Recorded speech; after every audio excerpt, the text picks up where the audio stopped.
When Russia launched its full-scale invasion on February 24, 2022, Ukraine's chances of withstanding the Kremlin's attack depended on the resolve, resilience and bravery of the Ukrainian soldier and on the scale of aid, military and financial, provided by Western partners. This is not the first time that Ukrainian independence has been at stake because of Russian imperialism. A century ago, in 1920, the newly created Ukrainian People's Republic faced a situation not dissimilar to the one President Zelensky faces today.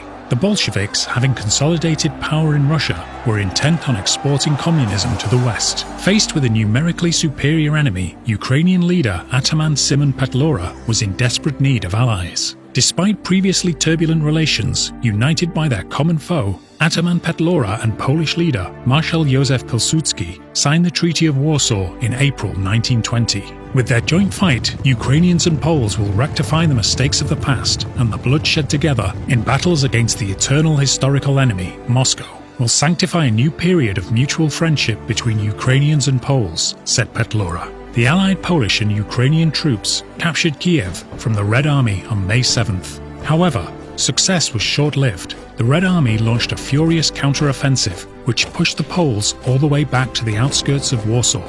Poland managed to defeat the Bolsheviks in a stunning victory known as the Miracle on the Vistula, but despite their best efforts, the Poles were unable to secure Ukraine's independence. Many of the Ukrainian soldiers found refuge in Poland, whereas their leader, Ataman Petlura, went into exile to Paris, where he was later fatally shot by a suspected NKVD agent. In 1991, Poland was the first country to recognize Ukraine's independence. Today, just as it did then, Poland stands with Ukraine. It is the second biggest donor of military aid after the United States, and this summer the Poles donated 300 tanks to their Ukrainian friends. Perhaps it is because the Poles still understand today what Pilsudski and Petlura knew back then.